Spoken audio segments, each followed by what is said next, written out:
మార్కాపురం జిల్లాలో వెలుగొండ ప్రాజెక్టు ముంపు గ్రామాల నిర్వాసితులకు పునరావాసం కల్పించిన తర్వాతే ఖాళీ చేయించాలని గిద్దలూరు మాజీ MLA KP Nagarjuna Reddy demand చేశారు. నిర్వాసితులతో కలిసి ఆయన కలెక్టర్ విజయ సునీతను కలిసి సమస్యలు వివరించారు. ఈ నెల 24న బలవంతంగా గ్రామాలను ఖాళీ చేస్తే అడ్డుకుంటామని హెచ్చరించారు. 2013 ఆర్ఆర్ యాక్ట్ ప్రకారం నష్టపరిహారం అందించాలని ప్రభుత్వాన్ని డిమాండ్ చేశారు.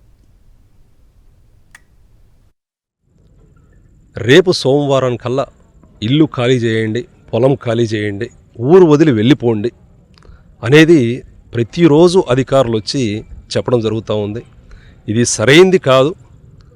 ఒకరు ఇల్లు వదిలిపెట్టి పోవాలన్నా, పొలం వదిలిపెట్టి పోవాలన్నా కూడా ఉన్న పలానా అక్కడ ఉన్న పరిస్థితులు ఆలోచన చేసుకొని నిర్ణయం చేసుకోండి అని చెప్పడం జరుగుతూ ఉంది.